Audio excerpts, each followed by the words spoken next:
Hello दोस्तों, स्वागत है आपका तैयारी की पाठशाला यूट्यूब चैनल में जीके जीएस के इस टेस्ट सीरीज में। दोस्तों, आज हम देखेंगे महत्वपूर्ण प्रश्नों को। तो आइए देखते हैं। पहला प्रश्न है, निम्नलिखित में से कौन गोखले के राजनीतिक गुरु थे? ए एमजी रनाडे, बी राजाराम मोहन राय, सी रविन्द्रनाथ टैगोर, डी बाल गंगाधर तिलक।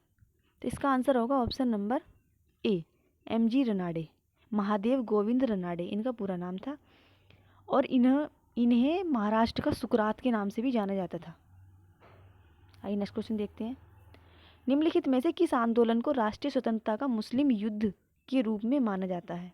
ए खिलाफत आंदोलन, बी मोपला विद्रोह, सी अलीगढ़ आंदोलन, डी बहावी आंदोलन। तो इसका आंसर होगा ऑप्शन नंबर डी, बहावी आंदोलन। ये बहावी आंदोलन कब से कब तक चला था? ये 1828 से स्टार्ट होके 1888 ईस्वी तक चला था। आइए नेक्स्ट क्वेश्चन देखते हैं। जलियांवाला बाग त्रासदी से जुड़ा सैन्य अधिकारी निम्नलिखित में से कौन था? A Arthur Wellesley, B Manson, C Sleeman, D Dyer. तो इसका आंसर होगा option number D, general Dyer. और ये जलियांवाला बाग त्रासदी कब हुई थी? ये हुई थी 13 अप्रैल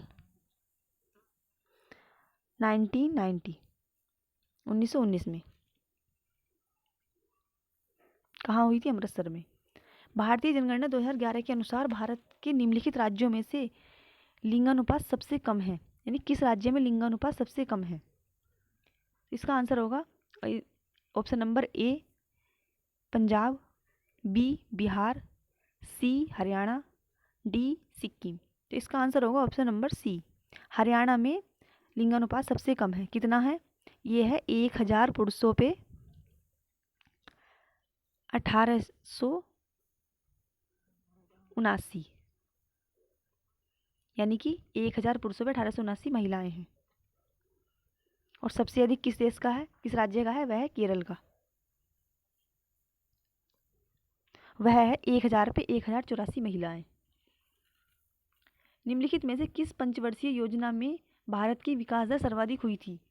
ए 8वीं पंचवर्षीय योजना, बी 9वीं पंचवर्षीय योजना, सी 10वीं पंचवर्षीय योजना, या डी 11वीं पंचवर्षीय योजना। तो इसका आंसर होगा ऑप्शन नंबर डी, 11वीं पंचवर्षीय योजना में सबसे अधिक विकास दर में वृद्धि हुई थी। और ये कब हुई थी 11वीं पंचवर्षीय योजना? ये हुई थी 2007 से 12 तक। और इसकी विकास दर कितनी थी? इसकी विकास दर थी 8.02%। स्वर्ण जयंती ग्राम स्वरोजगार योजना को लागू किया गया था?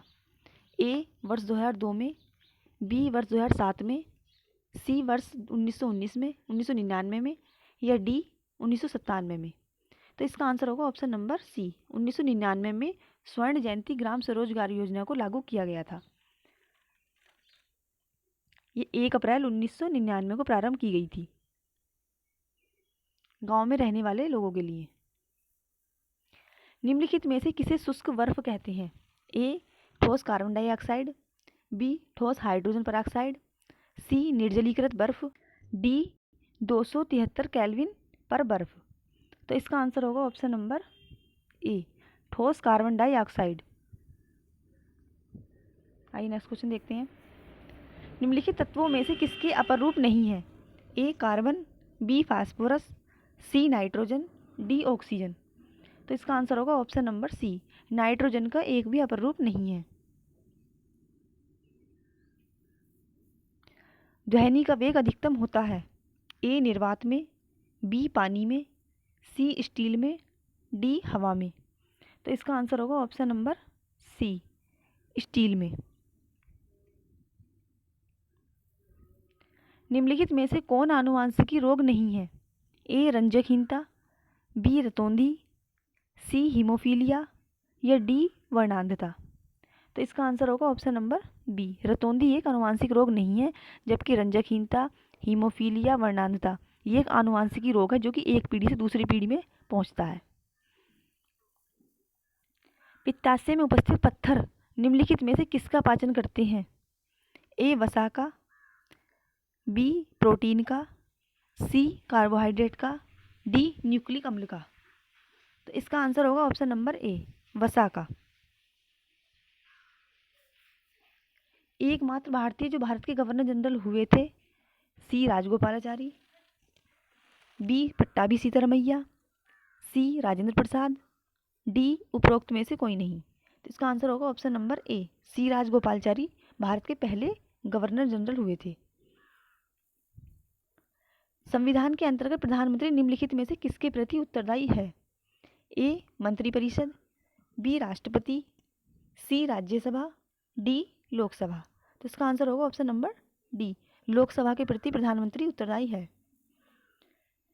केंद्र सरकार योजना आयोग तथा राज्य सरकारों के बीच समन्वयकर्ता का कार्य निम्नलिखित में से कौन करता है?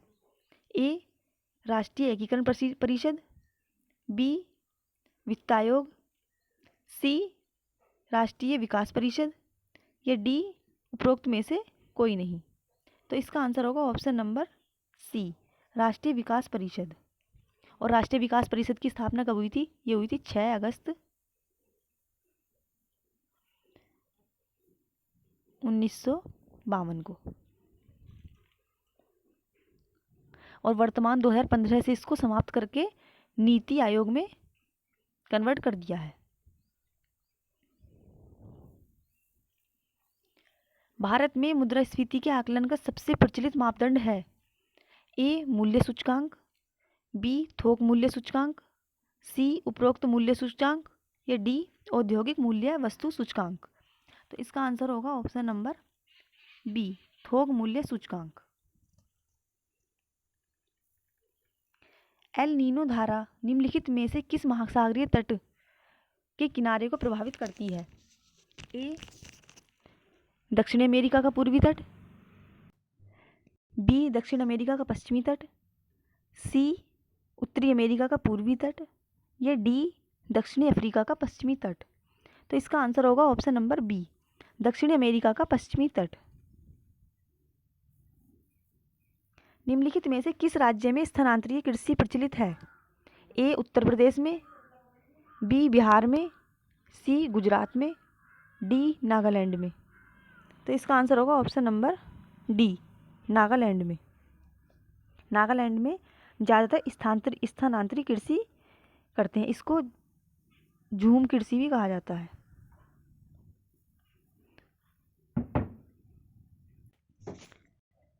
भारत में कौन सा राज्य मैग्नीज का सर्वाधिक उत्पादन करता है?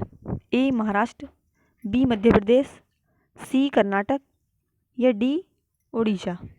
इसका आंसर होगा option number B, Madhya Pradesh.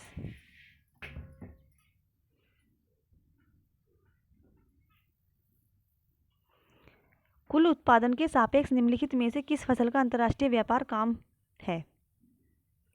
अंतर्राष्ट्रीय व्यापार कम है। ए चावल, बी कहवा, सी रबर, डी गेहूँ। तो इसका आंसर होगा ऑप्शन नंबर ए, चावल का अंतर्राष्ट्रीय व्यापार इन सब में सबसे कम है। आइए नेक्स्ट क्वेश्चन देखते हैं। निम्नलिखित में से कौन सा विटामिन मानवीय शरीर में कैल्शियम तथा फास्फोरस उपचार में प्रमुख भूमिका निभाता है? A vitamin C, B vitamin D, C vitamin B, या डी विटामिन ए। तो इसका आंसर होगा option number B, vitamin D calcium और फास्फोरस के उपचार में प्रमुख भूमिका निभाता है। दोस्तों आपको आज की क्लास कैसी लगी कमेंट बॉक्स में कमेंट करके ज़रूर बताइएगा। क्लास पसंद आए तो क्लास को लाइक कीजिएगा और चैनल पर नए हैं तो चैनल को सब्सक्राइब कीजिएगा। थैंक यू दोस्तों।